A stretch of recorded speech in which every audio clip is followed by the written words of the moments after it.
Savuda.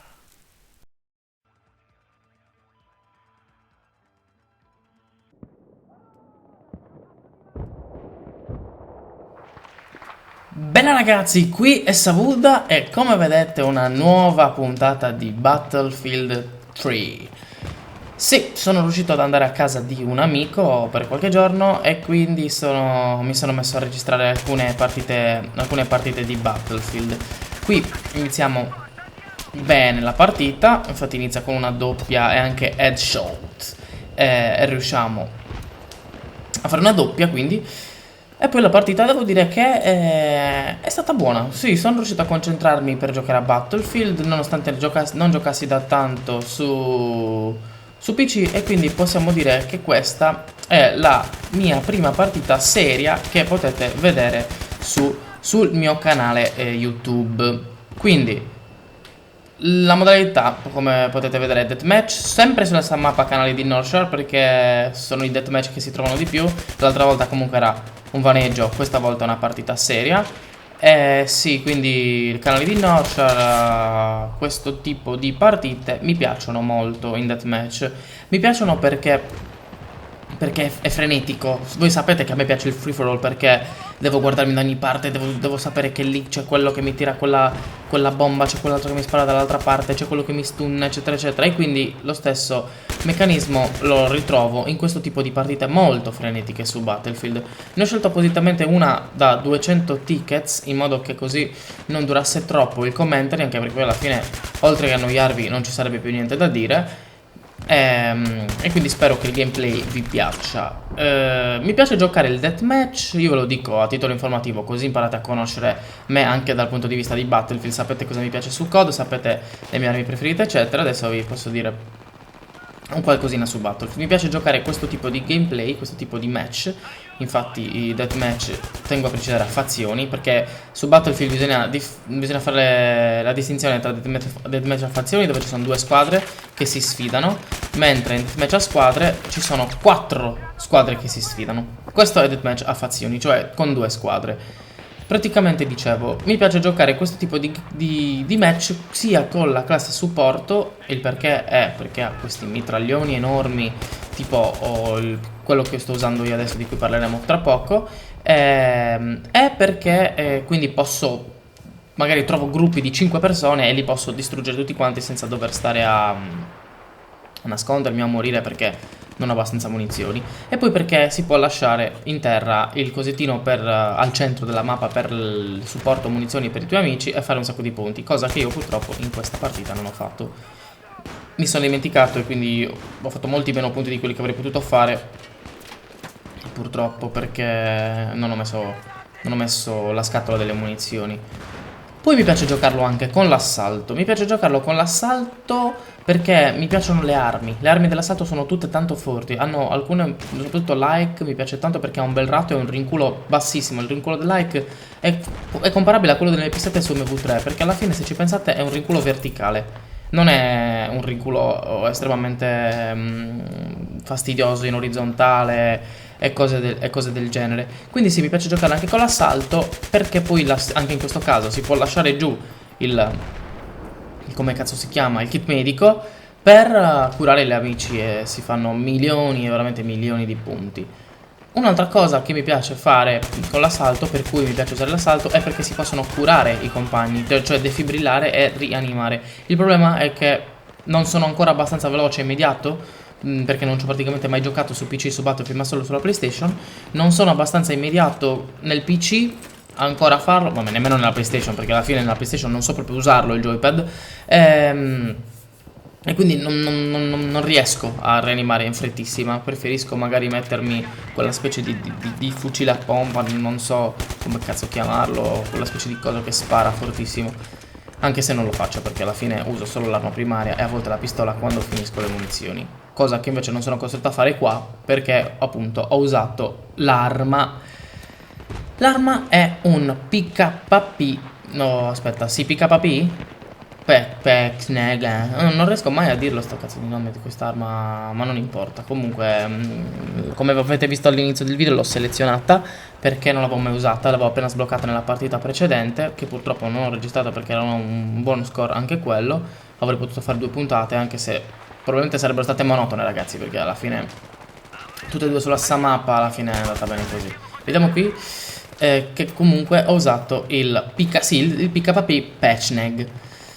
Una bella arma, perché alla fine ha buona potenza di fuoco, cioè nel senso che fa danno, fa veramente tanto danno, più dell'M246, una cosa del genere che invece stavo usando nelle partite precedenti, fa tanto danno. E facendo tanto danno non c'è bisogno che abbia milioni di rateo per distruggere, perché infatti ha il rateo basso, però almeno si uccide prima e non si rischia di subire troppo con cose tipo P90, MP7, cose del genere. Poi dovevo dire, ah sì, l'ho già detto, il fatto che ho fatto terzo GPI in questa partita. Terzo GPI significa giocatore più importante, significa quello che ha fatto il terzo, che è arrivato terzo in classifica come numero di punteggio. Io avrei fatto sicuramente il primo GPI se avessi messo in terra la scatola delle munizioni. Purtroppo me ne sono dimenticato, sarebbe stato figo fare il primo GPI per una partita tutta per voi. E quindi mi dispiace un pochettino, però nonostante tutto, dai, sono riuscito a prendere il titolo Macchina da Guerra con 30 uccisioni, perché praticamente Macchina da Guerra è quel titolo che alla fine partita si può trovare sul Battlelog per chi ha fatto più uccisioni di tutta la partita. Gli altri titoli sono miglior assalto, miglior supporto, eccetera, eccetera, eccetera, cose del genere. A questo punto arriviamo a parlare di ciò che è in voga ultimamente per Battlefield 3, cioè il Battlefield Premium. Cosa pensa Savuda del Battlefield Premium? Adesso ve lo dice. Savuda del Battlefield Premium pensa che sia una buonissima trovata che vada a favorire, a differenza di come invece Call of Duty Elite favorisca praticamente soltanto l'Infinity Ward e dia 2 cagate ai propri clienti, invece Battlefield Premium favorisce entrambe le parti, i clienti e l'Electronic Arts o la DICE, quello che cazzo è. Perché? Perché l'Electronic Arts sicuramente guadagnerà con la DLC, con le DLC, come guadagnerebbe comunque senza la Premium, ma ci dà l'opportunità di pagare molto meno.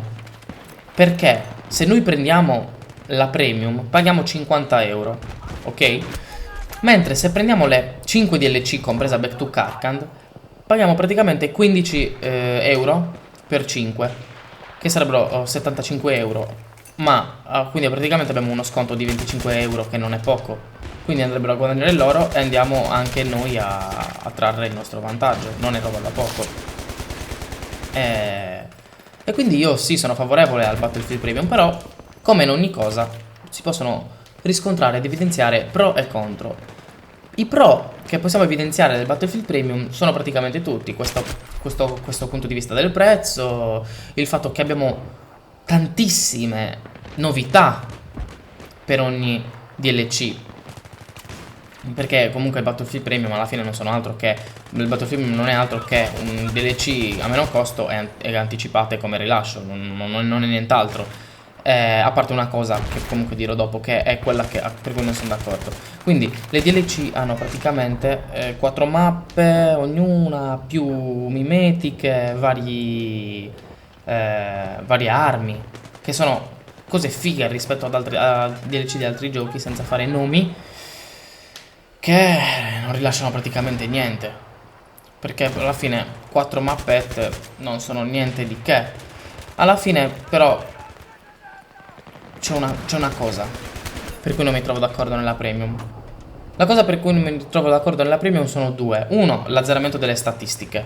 Non mi piace il fatto che si possano azzerare tutte le statistiche di un giocatore. Un giocatore, se non vuole più quelle statistiche, allora non so, se le tiene, alla fine fanno parte del suo bagaglio di esperienza, è meglio averle.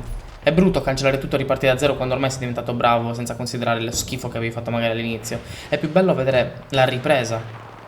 E l'altra cosa è il fatto della fila, della coda d'attesa. Non è giusto che uno che abbia la Premium abbia pagato di più possa passare prima nella lista. Non è giusto, perché comunque anche chi ha pagato solo il gioco ha comunque pagato 70 euro per prendere il gioco, e quindi ha diritto ad entrare nella partita come hanno diritto tutti gli altri.